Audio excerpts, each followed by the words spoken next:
Black Lives Matter is an international movement and organization focused on systemic racism, even though there is no law, no court case, and not a shred of evidence justifying their existence. I'm Jay Feza from Rebel Media, and let me explain to you why I do not identify with Black Lives Matter. The most common justification for Black Lives Matter's existence is police brutality and the incarceration rate. The argument goes, on average, police officers victimize blacks because police officers are racist. According to the U.S. Federal Department of Justice, though, 50% of all violent crime is done by an African American, despite African Americans only making up 13% of the total American population. In 2014 alone, the year Black Lives Matter became more nationally recognized, the African American violent crime rate was 1,057 out of 100,000, much higher than any other racial demographic. In that same year, European Americans had a violent crime rate of 219 out of 100,000. Asian Americans, 90 out of 100,000.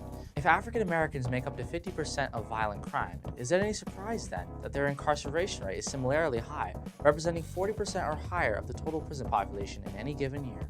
It's no surprise to those who follow the data. Black Lives Matter insists that blacks are the real victims here, and in a strange, twisted sort of way, they are, since black-on-black crime accounts for 93% of all the black violent crimes that occur in America. In the last 35 years, 345,000 blacks were killed by other blacks in America.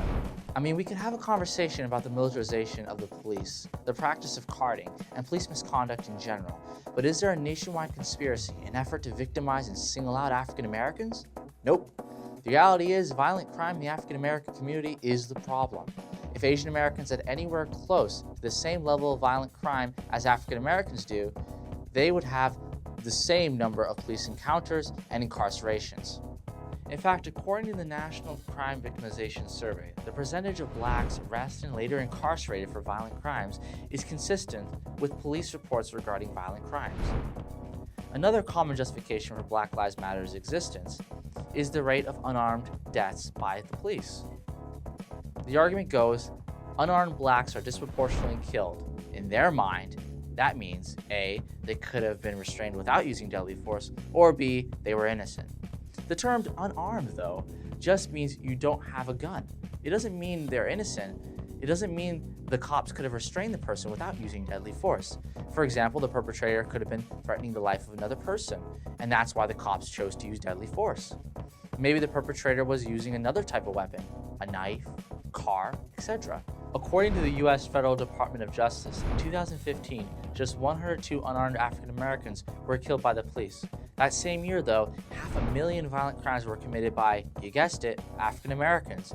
Of course, Black Lives Matter overlooks those 500,000 violent crimes. To be fair, that doesn't by itself justify the 102 deaths. But when you look closer into the actual cases, you start to see for yourself that many of these cases were justified uses of deadly force. Take the Michael Brown case, for instance. According to the coroner, Michael Brown could not have had his hands up prior to the fatal shooting, and in fact, it was more likely that there was a struggle beforehand. Jameer Clark, according to DNA evidence, reached for the cop's gun while struggling.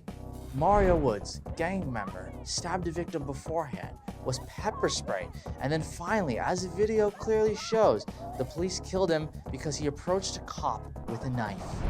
These cases, and many more, were justified uses of deadly force. And just because these individuals were black does not mean they were targeted by police.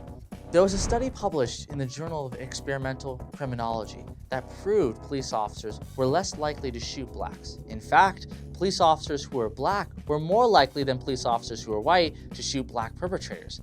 That alone dispels the narrative that police officers are innately racist towards blacks. And as I said before, the percentage of blacks arrested and later incarcerated for violent crime is consistent with police reports regarding violent crimes.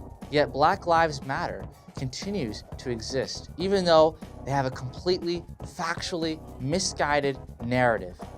And this goes to the core as to why I would never identify with Black Lives Matter, and why you shouldn't either.